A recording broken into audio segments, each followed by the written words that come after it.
It's considered China's most important and strategic initiative. 2 years ago, President Xi launched plans for the One Belt, One Road initiative. Modeled after the ancient Silk Road, it will link several continents in the hopes of lifting participating economies and boosting trade and diplomatic relations. The initiative breaks down into two major parts. The initiative includes the One Belt, which is the Silk Road economic belt connecting continents through roads and railways. Among them is the 21st century Maritime Silk Road, which connects continents by routes through the Indian Ocean, the Mediterranean Sea, the Persian Gulf, not to mention the South China Sea. Belt and road routes run through Asia, Europe, and Africa, connecting East Asia at one end and, of course, Europe at the other. The ancient Silk Road mainly focused on trade, but this generation's version is the One Belt, One Road will include information technology, financials, and of course, major trade.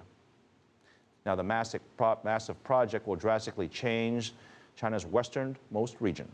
There's booming construction for one town, and locals are eagerly awaiting a new transport line. Han Peng has more. There's a saying in China, to end poverty, build a road. In the sparsely populated western border of Xinjiang, a building boom is underway. Though it's only a construction zone right now, this will soon become the third railway link between Xinjiang and Central Asia. We are now laying the foundation for the railway. It's tough work in the middle of no man's land. This vast no man's land is the border between China and Kazakhstan. Although it's largely empty and uninhabited today, it used to be one of the busiest sections of the ancient Silk Road, with camel caravans and merchants passing it across the continent. So here we are at the heart of Eurasia. It's the farthest place from the sea. It's almost become a forgotten area in the time of maritime trade, but now China is trying to revitalize these landlocked regions along the Silk Road economic belt.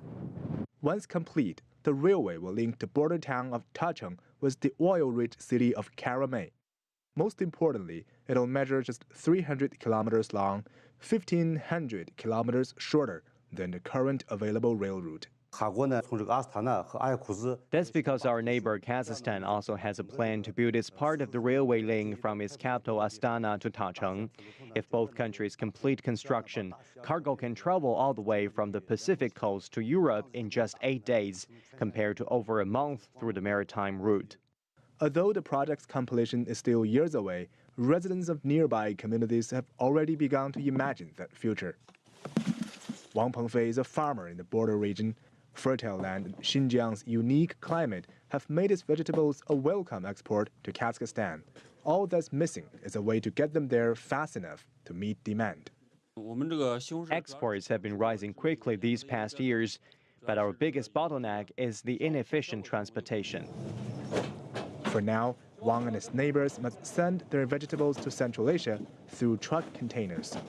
Yu Xinli is the largest vegetable collector and transporter in Tacheng. He says even though authorities have established a green passage to ensure trade efficiency, each day is a race against time to get vegetables to market before they lose their freshness. No matter how good the policies are and how hard we work, still, there are just around 500,000 tons of exports each year. The railway is going to increase that speed and enable exports much farther to the west. Vegetables are, of course, just one small part of what the trains will carry. And Karamay-Tacheng Railway is one of the many railways now under construction. But as they come together, the vast Gobi Desert, silent for centuries, is starting to feel the hustle and bustle of the ancient Silk Road gradually coming back. Han Peng, CCTV, Xinjiang.